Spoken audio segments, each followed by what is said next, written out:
So in answering that question, sustainability, what can we do? We should start with the premise that we haven't cracked that question. We haven't answered it correctly yet to our people to give them an understanding of the interconnectedness in life and the response we need to do to protect it. My sense at the moment is looking at the whole system. But if I can maybe take one within it, which is the climate and the oil use issue, because they are connected. We face a challenge in our civilization having built up around this incredible, cheap, effective oil energy resource, and it becoming less available. And at the same time, a kind of apparently kind of contradictory issue, but related, a climate issue, a climate boundary which we are breaching at the present time, or we're going to go breach in a very significant way if we keep going the way we're going. And maybe just give my sense to answer the question, what can we do? Start by answering that question. And that's not to diminish, in fact, the biodiversity issue is probably critical in terms of as critical, or if not more critical, and indeed water issues, and there's a range of other boundaries that we're in danger of breaching. But I want to concentrate on the climate one, because I think it allows for a reasonably robust but simple analysis to answer the question, what can we do?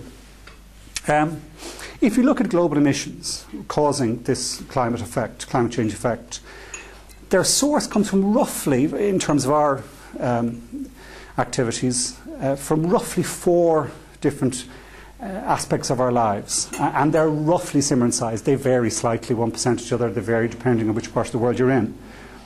But if you look at where the global emissions are coming from, they are coming from our generation of power, electricity in particular. Our industrial processing systems. There's a whole range of different uses that are creating the emissions. Our transport systems. And finally, our land use and food. So, and they each vary, but roughly, without going into the finer details and figures, if we say 1/4 each of emissions are coming from those 4 sectors. To answer the question, what can we do on climate change, we need an answer to each of those 4 aspects of our lives. And I won't go into the full details on it, but just give some kind of broad sense that I have in relation to each area. In relation first to that industrial processing, the use of materials, the development of resources, a whole range of different resources, as well as fossil fuels. It seems to me that is probably going to be one of the biggest challenges, that actually requires the greatest mind shift, the greatest shift in our processes, in our systems, to be able to deliver the level of civilization, the level of material resources that we have as human beings, and not to breach that boundary or to bring those emissions down in that processing area. And I sense, as in each of the 4 ones I'm going to talk about, that it is possible. And maybe just to take some, I'm not going to go into all the details, but just take one example from here at home in terms of, to answer the question, what can we do? We've shown in Ireland, and in Dublin particularly in recent times, that we can actually change. We have actually developed a level of recycling in our city, for example, that has been a significant behavioural change that is actually leading to an industrial process system which does use less resources. There are real emission savings from reusing materials, recycling materials, rather than dumping them. And it's I think the key to answer the question, what can we do, is to look at the human element in terms of what do we actually do. And we have actually changed our ways. You know, you would feel wrong now in this city, or indeed any area in Ireland where we have the facilities provided, to go out to your green bin and put the ordinary junk into it. We've created a process system there that people do actually respond to, where you can do something. And I think what we need to do right through our whole industrial engineering processing system is put a similar recycling and recovery system in place so that we use less resources. Radically less. And I think the obvious locations for people who are thinking about this and are doing it is the likes of the Natural Step Programme, again coming from Sweden, the likes of Michael Brunkart and others who are designing materials for longer life use, designing industrial processing systems to actually use less, mimicking in many instances natural order systems to get not just a lower use of resources but also a more economic process management system. So I think it is doable, and there are examples here at home where we've just taken the first step in the likes of how we've changed the way our whole waste system works, and where we could go a lot further. There are alternative waste recycling and recovery systems we can turn to that are sustainable. In travel, and transport accounts for, like I said, roughly 20%, but a significant percentage of global emissions, and in Ireland, the fastest growing area of our emissions in recent years. Again, I have seen in my work as a former energy minister and communications minister that there are alternatives. I think it'll be very difficult. It's going to take us a certain period of time to unwind 150 years of development of the internal combustion engine as our main system for transport towards alternatives, towards electric vehicles. Particularly, I think, will probably be the breakthrough technology that gives us a sustainable alternative. It's not going to be easy, it's going to take time. There was a study done by the US government by a man called Bob Hirsch, which showed that with transport infrastructure, it takes 2 decades to start making changes, because the cars we buy today will still be on the road in 15 years' time. The airplanes we fly today or buy today will be in the air in 30 years' time. So the change takes a certain amount of time, but if we start a radical process of change now, I think we can change the transport system. And one of the points, if I can maybe just, and I'm just picking on some broad points, but one other point I've always felt in that, and I come from being a transport campaigner, I was chairman of the Dublin cycling campaign before I was an elected politician, is that the change that you get is a social change as much as an environmental or economic change. I was a Dublin city councillor. It shocked me to my core when I realised back in the 90s, and it hasn't changed that much, that in Dublin City Council in this area, just under half of the families didn't own a car.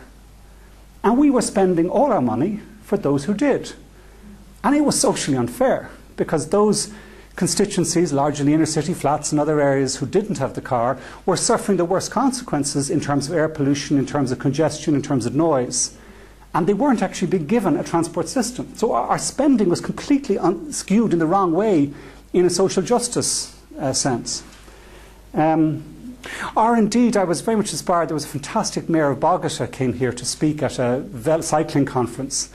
He made the sense is that when you start designing cities for people, not only do they work better, not only is it more economic, not only is it more healthy, but it's socially progressive, that you actually start creating urban spaces that belong to everyone, that work for everyone, that actually create a community, which you don't get when you have a fragmented, car-based, privatised transport system. So making the change and making the shift is, people ask us, oh yeah, well that's all very well, environmental is some of this side issue. It's not. It is the social policy issue just as much as an environmental issue. Food. The fourth of the food and land use. So in the food area, we have a real challenge, it seems to me. If I look at the various different opportunities for change or what we can do, I think actually how we feed ourselves is going to be a really serious challenge. I think it's doable. I think it requires a whole range of different, cutting out the waste. It requires us eating better. Sometimes I kind of, for example, we don't need to eat meat every day. In fact, it's unhealthy for us if we do. It has a huge carbon footprint. It has a huge oil footprint. So I'm not saying we have to stop eating certain things, but by just regulating our diet somewhat so that it's healthier for us, also actually helps us make it sustainable. And I think ultimately trying to get this message across, in my mind when I'm speaking to people, I try and boil it down to these kind of simple things like it's about wasting less, eating better, travelling lighter, and being energy clever. Because that's, people are not, the Irish public and the public throughout the world, if you say that we need to do this to protect an interconnected environment, it's hard for them to get it. But if you say this is going to be healthier, you're going to live longer, and you'll be wealthier in the process, maybe it's something that we can win them over. Well, last thing, again, just trying to be optimistic, and you could be very pessimistic when you look at some of the facts and figures here, but one example where I kind of drew my attention, I heard something that said, oh, there's a chance. There was a leading speaker from the International Food Agency, the UN Food Agency, and he said one thing that just caught my ear, caught my attention. He said, if you take Europe landmass as a whole, and you look at all the land use elements, you look at all our agriculture, all the forestry, all the various sinks, wetlands and so on, he said, and I'm quoting him, I'm going on his word here, is that actually Europe could be carbon neutral on land use. And that to me was very important, because it said, we can do it. It is possible. It will require a huge shift in our thinking, in our behaviour, but it is doable for Europe to be carbon neutral in land use and food. What can we do? We can do it in food. And if we can do it in Europe, which is probably the highest density, the highest industrial production, the highest emissions, America has a higher, but they have, for a variety of reasons, when it looks at land use and food, Europe must be the most difficult area to achieve that balance. And the scientists are saying it is actually possible. I think that's important, particularly in Ireland, where our food emissions and our land-based emissions are the biggest component of our overall emissions. Lastly, of these four areas where we have to answer the question, what can we do, is in energy production. And again, my experience there is that it is possible for us to make the transition. The transition is going to be very difficult. And I think we shouldn't underestimate the scale of that challenge. How do we replace those 3 tablespoons of oil giving us 8 man-hours with big bulky amounts of wood that give us the same equivalent amount of energy? Or with wind power, where it's a very diffuse, the energy density is still quite low. It's very widespread, but it is low. From my mind, the solution will be renewables and energy efficiency, the two of them coming together to provide the solution. I've met Eamon Ryan from the Rocky Mountain Institute, who's kind of one of the heroes or the leading thinkers in this area, and I think his analysis is correct. I personally don't think nuclear will be part of the solution.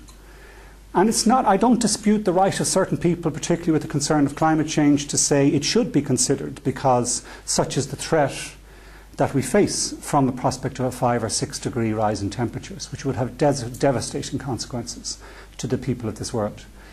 So I don't dispute their right to advocate for that cause. But my sense is we do face a choice between this renewables future and a nuclear one, as one of the main choices we have. And if you look at that choice, we will never fight over renewable power. There will never be a war to catch the wind. There will never be a war to gain solar power. There are renewables dispersed right across this planet in a variety of different forms, be it hydro, which has its problems, be it wind, which is dispersed and variable, be it solar, be it biomass and so on. But the very diversity of supplies, the very spread of actual available resources, says to me that is the one to go for, because everyone has access to it.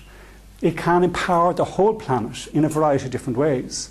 To make the transition, to avoid us tripping into a real runaway and dangerous climate change, we will need to be both global and local in our response. I think it will be political. I'm a politician.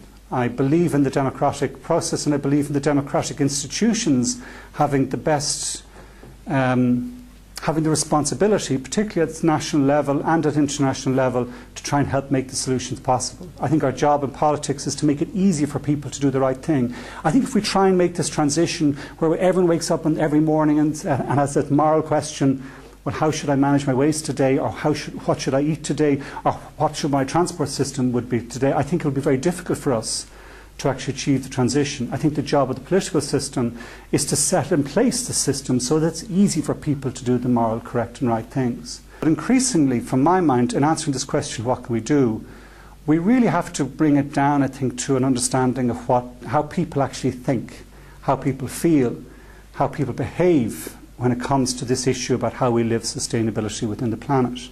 I think it's an issue of almost, it's a philosophical, psychological, theological question as much as it is an energy question, or it is a scientific question. Because ultimately, if we don't get people to feel the need for change, no amount of good politics, no amount of good engineering is going to actually affect the change.